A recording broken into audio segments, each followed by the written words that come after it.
primeiro grande movimento de tentativa de libertação. É o primeiro movimento separatista, aquele que deseja a separação entre uma parte do Brasil e o Império Português.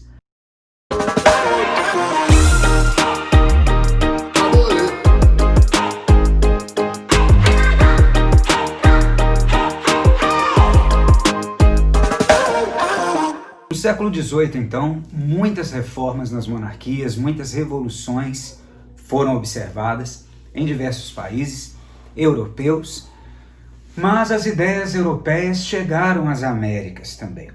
Quando as ideias de Locke e do constitucionalismo britânico chegam às 13 colônias britânicas na América, tudo começa a mudar. Uma república vai nascer ali, com todo o paradoxo da manutenção da escravidão, como nós já sabemos, a Constituição como um projeto de lei acima do próprio governante, a participação na vida política, na vida colonial, mais precisamente dos colonos, e agora não colonos, mas cidadãos de uma nova república.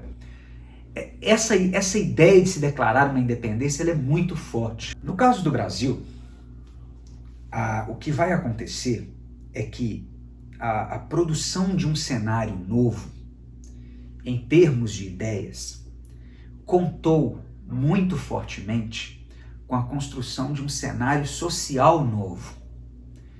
O que eu quero dizer com isso? As ideias aqui pegaram muito por causa, muito em função da organização urbana. O fato de as cidades dentro da região das minas, dentro da região da exploração aurífera, terem crescido, terem se desenvolvido, faz com que, neste momento, as ideias circulem melhor. Os inconfidentes mineiros, Tomás Antônio de Gonzaga, Alvarenga Peixoto, próprio Tiradentes, quem são esses atores sociais? Eles são proprietários de terra, eles são altos funcionários públicos do governo, eles são clérigos, eles são proprietários de escravos. Tiradentes era um ex-alferes, então ele abandona a farda e ele então se transforma no grande ativista da Inconfidência Mineira. E os demais companheiros também, o que eles confabulavam? Se nós fôssemos às bibliotecas da época deles, os jornais que demoravam meses para vir de navio para o Brasil, mas vinham. E vinham de Paris, vinham de Lisboa, vinham de Madrid, vinham de Londres. E as pessoas liam esses jornais aqui e sabiam o que estava acontecendo na Europa. Viam os panfletos, as novas ideias, os artigos. E esses colonos, membros de uma elite intelectual, de uma elite letrada, essa é uma característica central dos Inconfidentes, e essa elite vai organizar, né, uma conspiração contra o Império Português. Uma revolução que não saiu das ideias deles, não saiu do papel. Ela foi traída, ela foi delatada.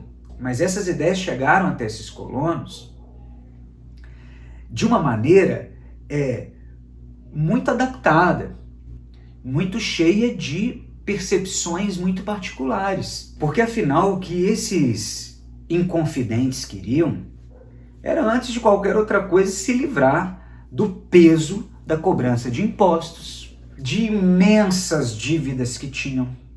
Por exemplo, nessa época da Inconfidência Mineira, a finta de Ouro Preto, de Vila Rica, era de 100 arrobas anuais. Com as minas já desgastadas, não tinha mais essa quantidade de ouro para enviar para Portugal. Então, todo ano dava-se um déficit. Todo ano Ouro Preto devia um pouco mais. E como essa dívida é de todos os mineradores, de todos os mineiros, eles então, esse grupo se juntou para se livrar dessas dívidas. O que a gente não pode fazer é romantizar muito. Então as ideias saíram da Europa e foram chegar no Brasil e de repente mudou a mentalidade das pessoas. Não é bem assim. As ideias servem como um pano de fundo. É claro que o exemplo americano é um grande pano de fundo. A gente percebe claramente no projeto da Inconfidência Mineira, se eles fundassem uma república em Vila Rica, uma república em Minas, porque o projeto era esse, né? Era só Minas Gerais, não o restante do Brasil, Eles iam colocar a capital em São João del Rei, provavelmente uma capital cultural em Ouro Preto, onde eles iam construir uma universidade. Eles tinham essas influências do iluminismo. Mas essa crítica não é uma crítica romantizada. Para começar, a escravidão seria mantida.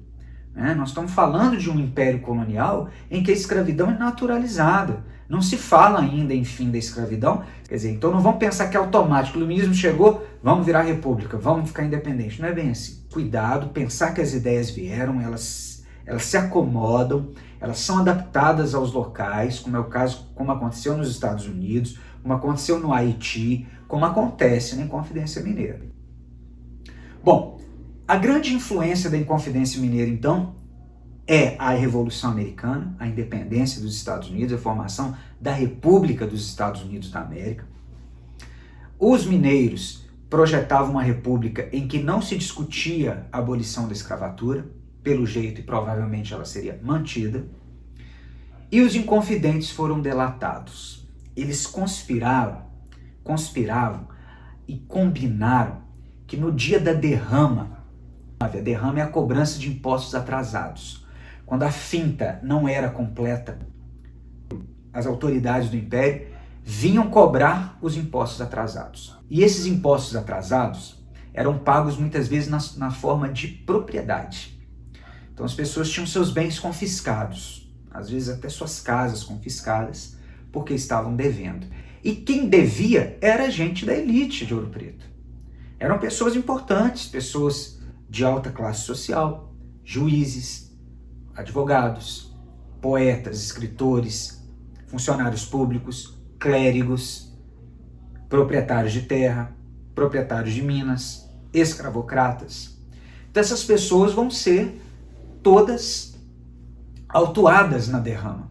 E muitos deles estão ali confabulando, conspirando contra o Império. No dia da derrama, eles atacariam o governo de Minas Gerais e declarariam a independência e a república seria proclamada em Minas. Não é um projeto para todo o Brasil, é só para Minas Gerais. Eles foram delatados por um entre eles, Joaquim Silvério dos Reis. Joaquim Silvério dos Reis oferece uma lista de conspiradores para o governante de Minas Gerais à época e pede em troca o perdão das suas dívidas. O governante aceita a lista e prende os inconfidentes em casa. Quase todos, aliás, todos foram perdoados da pena capital, que é a pena de morte, menos um. Esse foi Tiradentes. Ele não delata ninguém, ele não coopera, ele não tem delação premiada, ele é morto enforcado, depois esquartejado. As partes do corpo dele são colocadas nos postes da estrada entre o Rio de Janeiro e Ouro Preto, para mostrar para as pessoas quem manda na colônia. E isso faz com que a Inconfidência Mineira se transforme numa referência para nós de primeira tentativa de construção de uma nação independente. Mais uma vez insisto, não era para o Brasil o projeto, era só para a capitania de Minas Gerais. O projeto deles, uma república de cunho liberal, uma república inspirada na República Estadunidense, é um primeiro grande movimento de tentativa de libertação. É o primeiro movimento separatista, aquele que deseja a separação entre uma parte do Brasil e o Império Português. O segundo grande movimento que faz algo semelhante, 9 anos depois, em Salvador, foi a Conjuração Baiana. E sobre a Conjuração Baiana, nós temos que falar na próxima aula. Por hoje é só. Obrigado pela atenção e estudo. Tchau, tchau.